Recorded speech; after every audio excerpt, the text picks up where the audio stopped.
तो इसमें अभी हमने दो लॉ देखे हैं, कौन से? Law of conservation of mass and law of definite proportion. तो नेक्स्ट है law of multiple proportion. Multiple proportion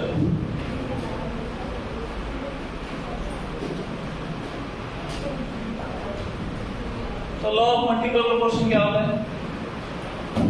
ये बोलता है कि कोई भी दो एलिमेंट अगर एक से ज्यादा कंपाउंड फॉर्मेशन में इन्वॉल्व है, ओके, तो उन दोनों वो दोनों कैसे रहते हैं?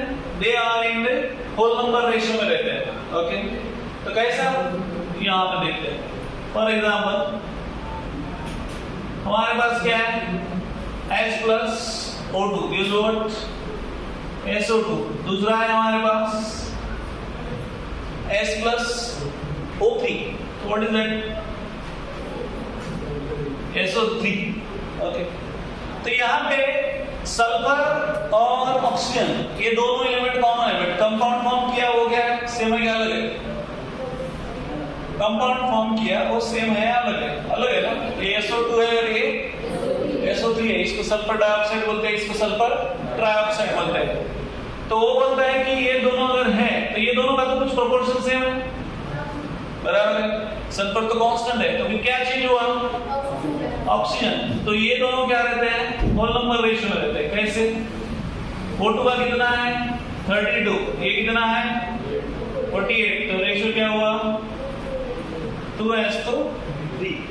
तो इस लॉ का बोलना ये है। समझ में आया क्या? यस और no.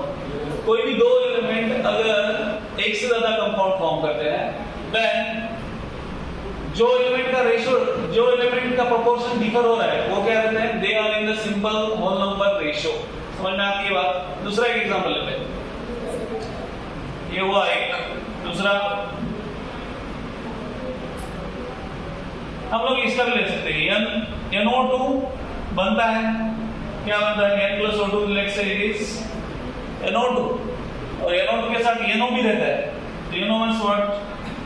That is half O2, ठीक है। तो ये क्या बन जाता है? NO। तो यहाँ पे कौन है? नाइट्रोजन और ऑक्सीजन। नाइट्रोजन का अमाउंट क्या है? सेम है, बट चेंज किसका अमाउंट हो रहा है? ऑक्सीजन का। तो ऑक्सीजन कितना है? ये O2 और ये हाफ O2 मतलब O ही। तो O2 और ये क्या है? ऑक्सीजन। तो कितना होता है इसका?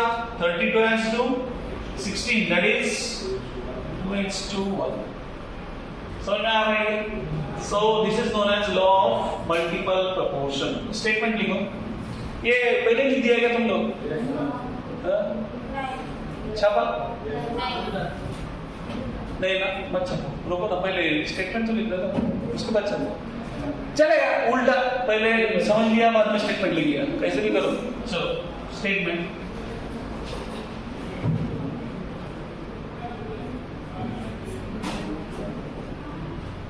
लिखो। When two different elements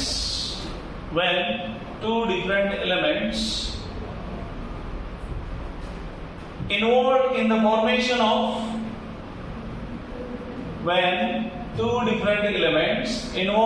in the formation of involved समझता है? लिखो इधर। When two different elements involved in formation of more than one compound,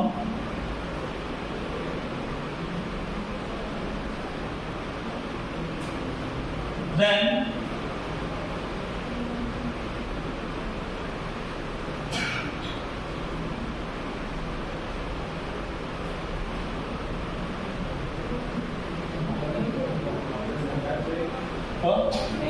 लिखो। When two different elements involved in the formation of more than one compound, लिखा यहाँ तक। Then वो क्या होता है, कैसे देंगे? Then they remain in simple whole number ratio. whole number ratio. ठीक है, तो एग्जाम्पल में ये लिख देना, ठीक है?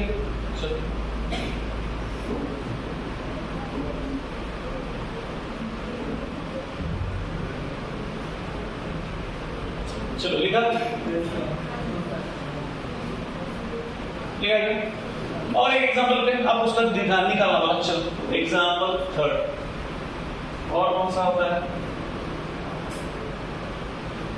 H2 प्लस या दूसरा लेते हैं, अभी O2 बहुत हो गया ना। हाँ, N2 प्लस H2, ये क्या बनता है? इट इज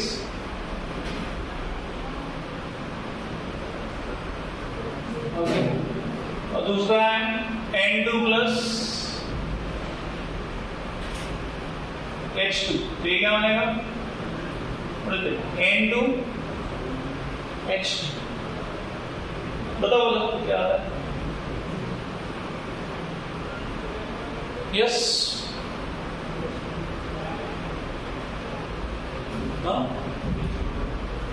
कितना?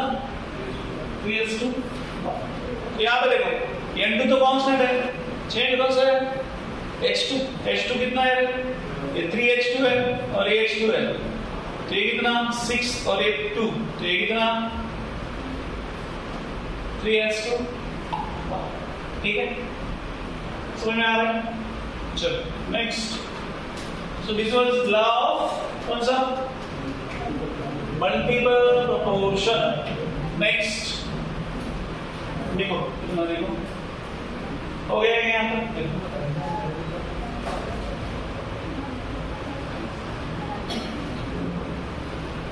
टेक्स्ट बुक में इसका दिया है hydro water formation and peroxide formation दिया है, ठीक है ना? पेरोक्साइड दिया तो भी कर सकते हैं, और करना है तो करो। H2 चौथा क्या होगा? यहाँ पे ले लो, बहुत अच्छा दिखने दे रहा है। H2 plus half of 2 gives what? H2O। और दूसरा क्या मतलब? पेरोक्साइड मतलब H2O2। यहाँ पे ले लेते हैं, और तो देखो H2 plus half O2 क्या मिलता है रे? H2O। दूसरा बनता है H2 plus O2, तो ये बनेगा H2O2। तो H2O2 को हम लोग बोलते हैं पेरोक्साइड। क्या बोलते हैं? It is peroxide, hydrogen peroxide. ठीक है, ठीक है, हाइड्रोजन पेरोक्साइड। ठीक है, पेरोक्साइड मतलब क्या रहता है? इसको पता है? What is peroxide? पता है? नहीं, तो पेरोक्साइड मतलब ऐसे रहता है HO और O। तो ये जो ऑक्सीजन ऑक्सीजन में लिंकेज है, इसको इस लिंकेज को हम लोग क्या बोलते हैं? This linkage is called as peroxide linkage. जहां कहीं भी ऑक्सीजन, दो ऑक्सीजन का बॉन्ड आ जाता है ऐसे, तो उसको हम लोग क्या बोलते हैं? That is called as peroxide linkage. ठीक है, टाइमिंग याद रखो, बाद में देखते हैं उसको। ठीक है, ये क्या है? This is peroxide linkage. Linkage मतलब बॉन्डिंग। ठीक है, हुआ गया? चलो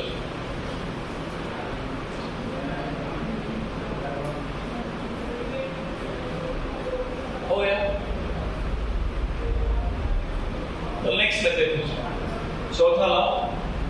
ये कौन सा था? तीसरा, third one. Fourth one is Gibbs law of yes volume. ठीक है, वन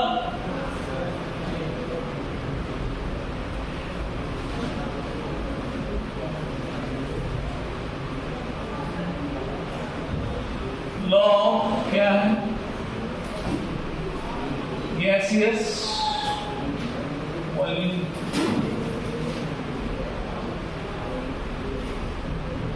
तो ये क्या बोलता है? This is specifically in terms of gas. ये किसके टर्म्स में है? गैस के टर्म्स में। ये क्या बोलता है? स्टेटमेंट लिख देते पहले।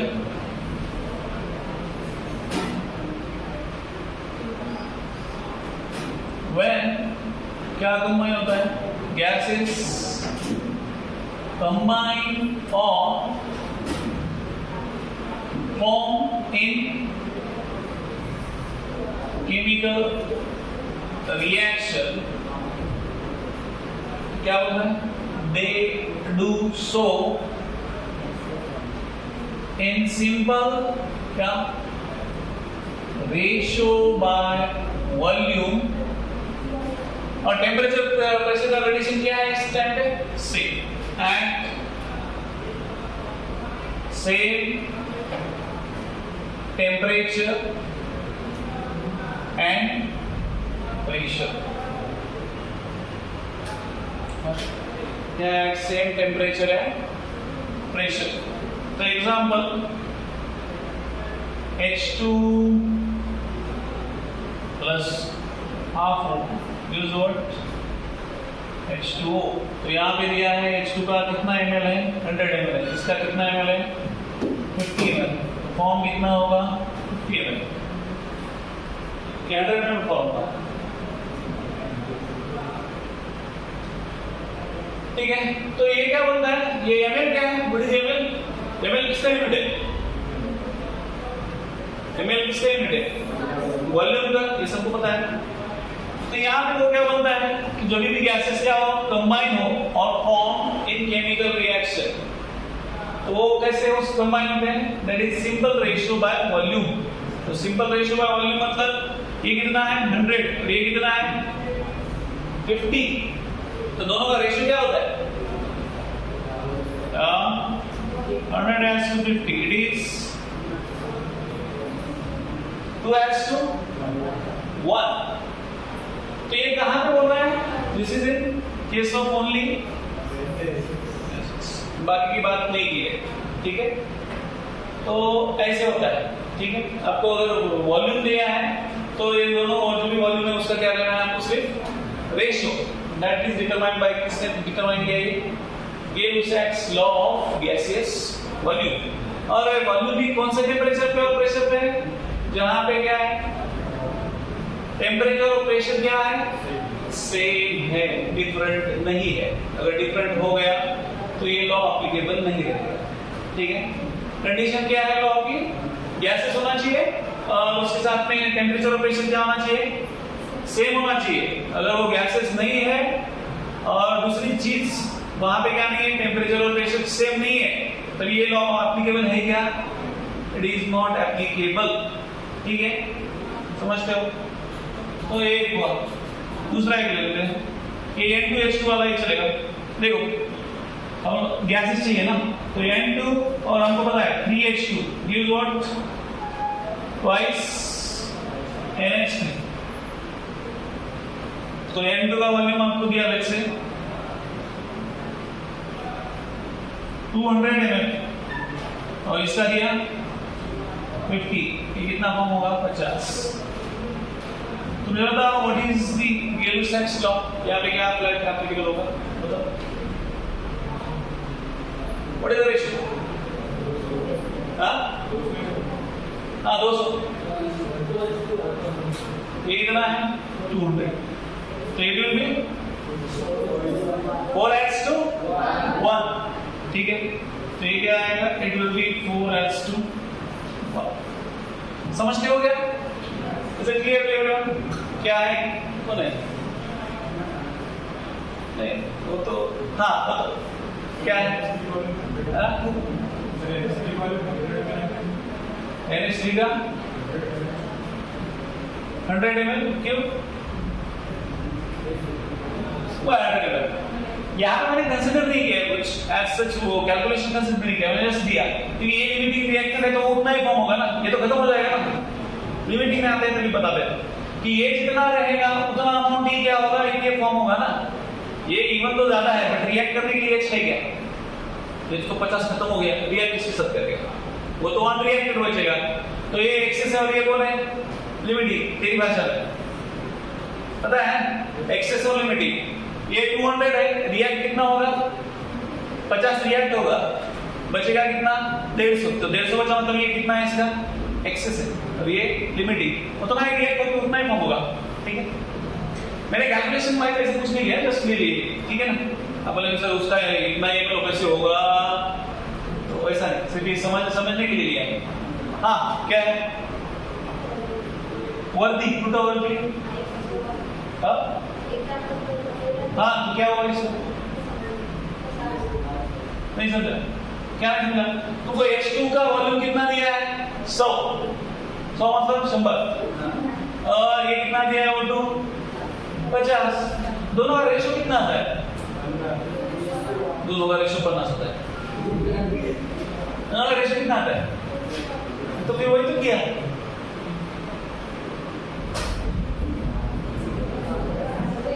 According to you, what should be done? क्या करना चाहिए? तो क्या कर, आराम से घर पे सोच, मेरे को कल बता, ठीक है। ये छापा, नहीं मेरी बात नहीं है, बाकी लोग का हो गया क्या? चलो next last block, that is Avogadro's law.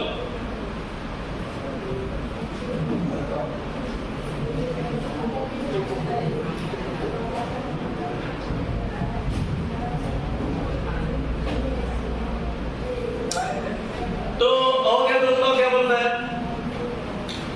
It says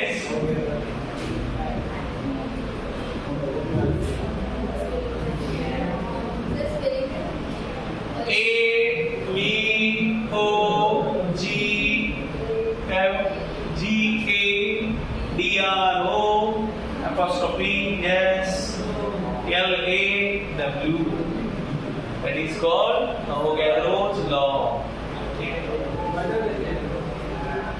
ठीक है, बीच में घर के आ रहे तेरे को,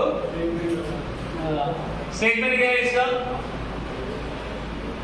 equal volume of all gases contain, क्या contain, equal number of molecules, okay। और ये भी कहाँ पे, टेम्परेचर और प्रेशर क्या है,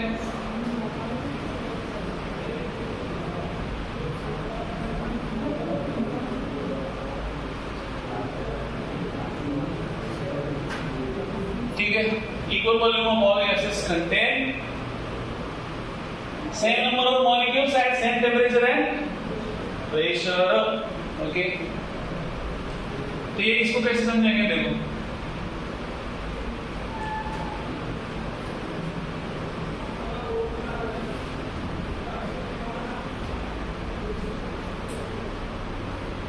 तो इसका एक्चुअली स्टैंडर्ड है, स्टैंडर्ड अभी 1 मोल ऑफ सब्सटेंस, हमको मोल में जाना पड़ेगा, ठीक है। यहाँ पे मोल में पहले मोल समझना पड़ेगा। 1 mole of any substance is equal to, एक स्टैंडर्ड है, कितना वॉल्यूम रहता है। 1 मोल ऑफ एनी सब्सटेंस क्या रहता है, इज इक्वल टू कितना रखती है, 22.4, ये क्या है, लीटर, एट एसटीपी, एसटीपी मतलब सेम टेम्परेचर, कौन बोल रहा है, स्टैंडर्ड टेम्परेचर एंड प्रेशर। तो बोलता है कि 1 मोल ऑफ एनी सब्सटेंस कितने रहता है, दैट इज 22.4 रहता है। तो 22.4 कोई भी रहेगा तो उसमें कितने नंबर ऑफ मॉलिक्यूल्स रहते हैं, 6 × 10⁻23 नंबर ऑफ क्या रहते हैं, मॉलिक्यूल्स रहते हैं, आयंस रहते हैं, पार्टिकल्स रहते हैं, ऐसे बोलेंगे तो चलेगा, ठीक है, डिपेंडिंग अपॉन क्या पूछा है, ओके। तो कोई भी सब्सटेंस का 1 मोल लो, फॉर एग्जांपल 1 मोल मतलब क्या, उसका मॉलिक्यूलर मास। अभी ये सारी चीजें अभी शॉर्ट में बता रहा हूँ, उनको लेना है आगे करके। 1 मोल ऑफ एनी सब्सटेंस मतलब उसका molecular mass. For example 1 mole of O2 कितना है, कितने ग्राम रहता है, वो रहता है, ये कितना है, 16 × 2, तो कितना हो गया, 32 ग्राम। तो 32 ग्राम में कितने नंबर ऑफ मॉलिक्यूल्स है, ये इतने नंबर ऑफ मॉलिक्यूल्स है, वो कितने, 6 × 10⁻23। तो बोलेगा सर ये तो O2 का हो गया, तो N2 का कैसे, तो N2 का 1 मोल कितना होता है, इट इज 28 ग्राम, ओके। तो उसमें भी कितना रहेगा, नंबर ऑफ मॉलिक्यूल्स कितने रहेंगे, 6 into 10 to the power 23। समझ में आया क्या? तो इसलिए उसको क्या बोलते हैं? Equal volume of all gases. कोई भी इसका वॉल्यूम अभी इसके करस्पॉन्डिंग भी वॉल्यूम आएगा। अभी इसके 1 मोल के करस्पॉन्डिंग वॉल्यूम क्या है? 22.4। तो 1 mole of O2 low, N2 low, CH4 लो, कोई भी लो, उसका वॉल्यूम कितना रहने वाला? That is not going to change. Even though क्या चेंज होगा? मास चेंज होगा। मास 1 मोल ऑफ O2 और N2 का सेम है क्या? इसका कितना है? 32 ग्राम। इसका कितना है? 28 gram. Even though mass is different, but volume and number of molecules are going to remain same. समझ में आ रही है बात? तो ऐसे बोलते हैं। तो ये लॉ ऐसे अप्लाई होता है। Equal volume of all gases, मतलब N2 का लो या O2 का लो, उसका वॉल्यूम क्या है? 22.4 है। तो उसमें नंबर ऑफ मॉलिक्यूल्स क्या रहेंगे? सेम। क्या है वो? 6 into 10 to the power 23। ये बात समझ में आ रही है क्या? यस, ठीक है। तो ये हो गया Avogadro law. Next, Dalton's atomic rate. ये लिखा गया? हाँ, ठीक है। हम लोग ये चैप्टर को वाइंड अप कर लेते हैं ये वीक में, क्योंकि बाद में स्लो चले जाएंगे। बट अभी पहले एनसीईआरटी पूरा खत्म कर लेते हैं। ये वीक में खत्म हो जाएगा आराम से, ठीक है। तो मेरा ये है कि ये वीक में खत्म कर दे, बाद में फिर आराम से एटॉमिक मास ये वो चलते रहेगा, क्योंकि इसको खत्म नहीं करके ये एटॉमिक मास अगर लेते गए रोज तो सिलेबस तो खत्म होगा, ठीक है। तो मोस्टली इस वीक में हो जाएगा। आज कौन सा वार है? बुध, गुरु, शुक्र, शनि है, 3 दिन हो जाएगा। तो ये हो गया अवोगाड्रो लॉ, समझा? Yes. Next, Dalton's atomic theory. जाओ मलिना लिख फटाफट। तो डाल्टन कौन है? हाँ, एक साइंटिस्ट है जो कोलारा में रहता था। तो डाल्टन ने एटम की पहली डेफिनेशन दी। डेफिनेशन क्या दिया उसने? डाल्टन ने उसका डेफिनेशन एक्सेप्टेबल है। तो क्या दिया? Atom is what is atom? Atom is smallest individual particle of matter. किसका पार्टिकल है वो? मैटर है। तो उसने कुछ पॉइंट्स दिए, कुछ स्पेसिफिक पॉइंट्स दिए जो उसकी हम लोग क्या कंसीडर करते हैं? As a theory. क्या कंसीडर करते हैं? थ्योरी। तो अभी हम लोग देखेंगे।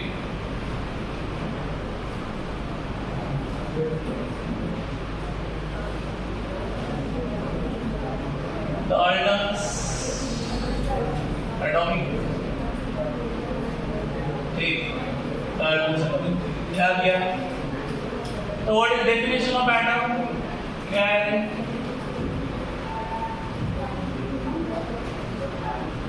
यस, किसका?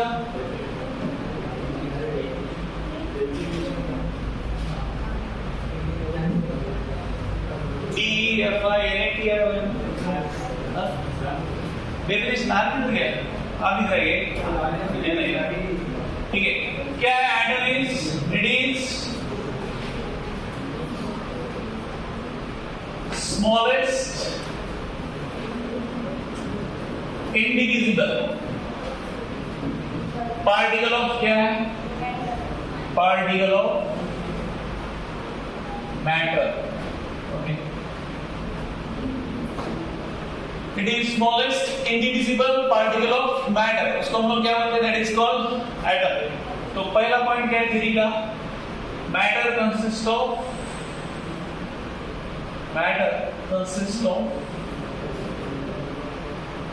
क्या है? Small atoms. Second,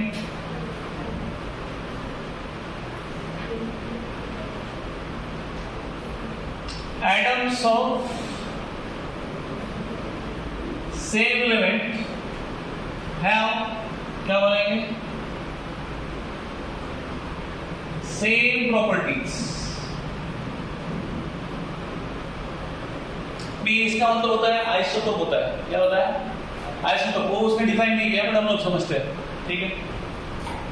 third one, atoms of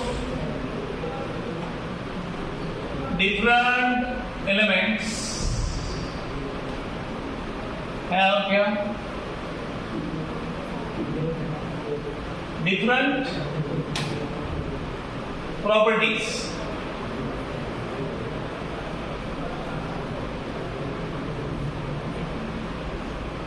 तो इसको हम लोग क्या बोलते हैं? That is isobar.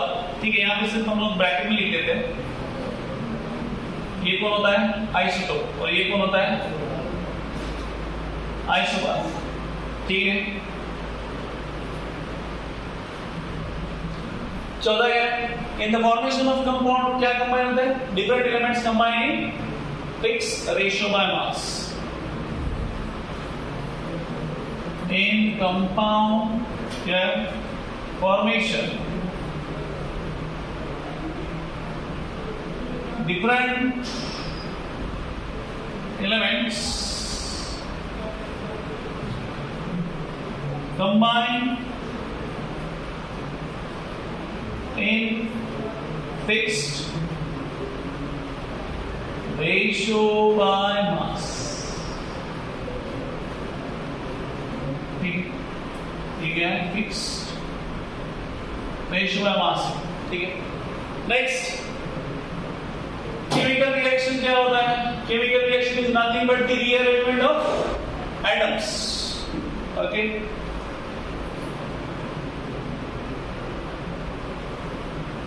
Chemical reaction is reorganisation या रीअरेंजमेंट ऑफ एटम्स. ठीक है, कोई भी वर्ड है.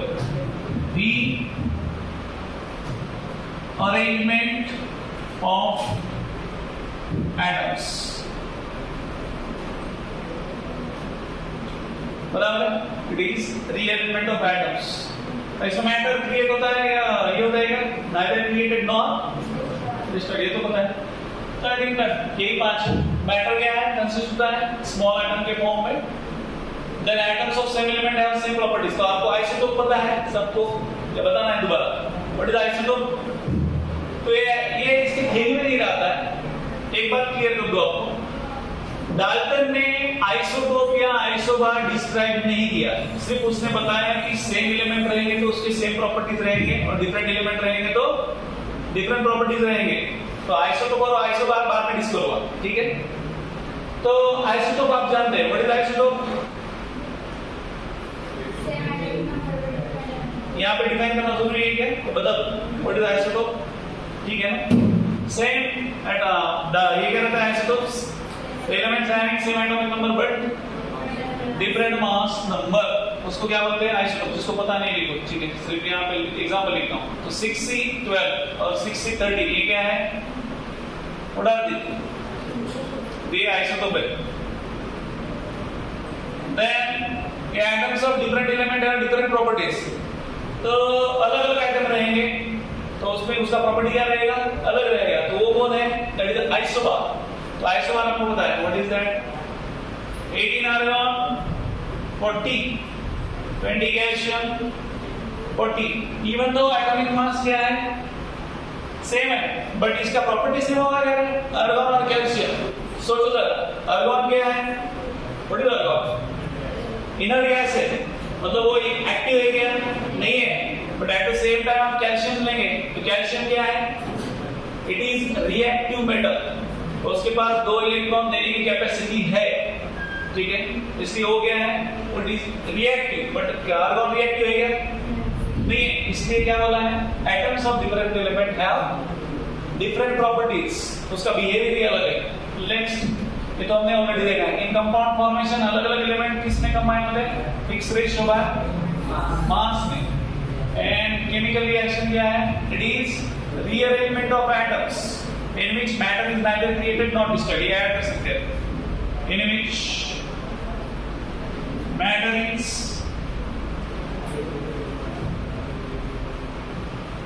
neither क्या है? created nor destroyed. ठीक है, ओके, समझे क्या?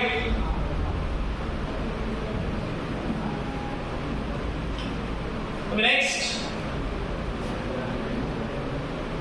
कर लेते हैं। तो नेक्स्ट एटॉमिक मास है। एटॉमिक मास क्या रहता है? देन एटॉमिक मास यूनिट क्या रहता है? Formula mass. देन आता है मोल कंसेप्ट, एवरेज एटॉमिक मास, और लास्ट उसके बाद आता है मोल एंड मोल कंसेप्ट। ठीक है, तो हम लोग कर लेते हैं। ये लिखा गया यहाँ पर? चलो